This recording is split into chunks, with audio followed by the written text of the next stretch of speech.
In questo giorno pieno di insetti, zepponi verdi che strisciano a due fianchi, a volte ridono, a volte baciano, a volte piangono, a volte mancano. In questo giorno il cielo verde non conta niente se parliamo di giorni.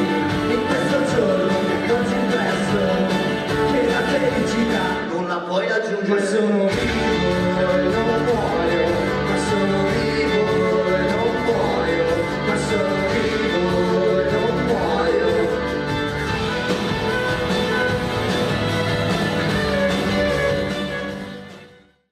Com'è andata? No, discretamente bene. Come vi è sembrato questo palco? Allora, è sembrato molto bello, molto caldo e quindi siamo molto emozionati, non vediamo l'ora di arrivare a stasera, di suonare perché veramente il posto è bellissimo e speriamo di fare della buona musica. Noi ci contiamo, speriamo bene, insomma, incrociamo le dita. Come siete arrivati qui a Musicultura, anche il vostro percorso musicale, la vostra carriera? Allora, diciamo che questo gruppo innanzitutto ha due fondatori che sono Simone Pozzolini e Marco Pozzolini, due fratelli per l'appunto, e diciamo è grazie a loro che i Mondo R hanno preso vita. Mondo R che stanno appunto per Mondorama, poi per diversi motivi, insomma, il nostro nome si è trasformato in Mondo R, motivi che ora non sto a citare perché sono un po' troppo lunghi. Quindi, e anche tristi. Perché c'era un gruppo che si chiamava...